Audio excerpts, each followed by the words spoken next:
Showers and thunderstorms come through our westernmost cities and counties. If you lived along the Louisiana border, you probably stayed dry, but those have since cleared out. We are still tracking just a few isolated pockets of rain. One is popping up toward Emory and Canton, a few more down to deep East Texas, but most of us will stay dry over the next several hours. And instead, the big story is heat. I have us warming up to 90 degrees today, which puts us 2 degrees above where we usually are this time of year. But hey, check out the record for today, 100 degrees. We did that exactly 100 years ago.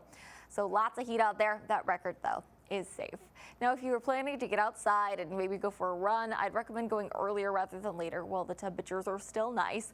We're in the mid 70s, around 8, but then we'll climb about 10 degrees for lunch. And if you're heading out this afternoon with highs in the 90s, it may be a bit warm to go for a run. So just use your best judgment there and make sure that you're listening to your body if you are out in this heat. 90 degrees for Tyler and for Henderson, 91 in Nacogdoches, in the mid 90s in Crockett and in Groveton.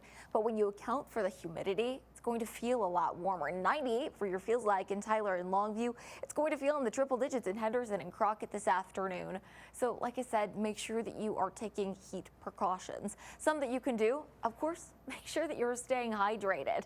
I'd also recommend wearing light colored clothing that will help reflect some of the heat and some of the sunlight away from your body, and that will help you stay just a little bit cooler out there. Tonight, some relief is on the way. We'll drop down into the 70s, 74 in Tyler, 73 if you're in Henderson, and same towards St. Augustine. A few passing clouds. Overall, though, a bit of a warm evening. Usually we're into the 60s overnight for this time of year.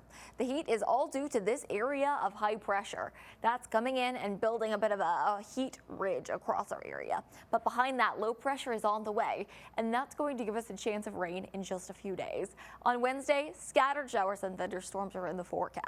No, I'm not tracking anything severe, just some isolated pockets of rain. That's set to start before most of us wake up on Wednesday, and that continues kind of on and off all the way through the day on Wednesday. Just make sure that you have your rain gear ready. You may need it as you're walking to or from work. That will likely come in mainly during your evening commute as well.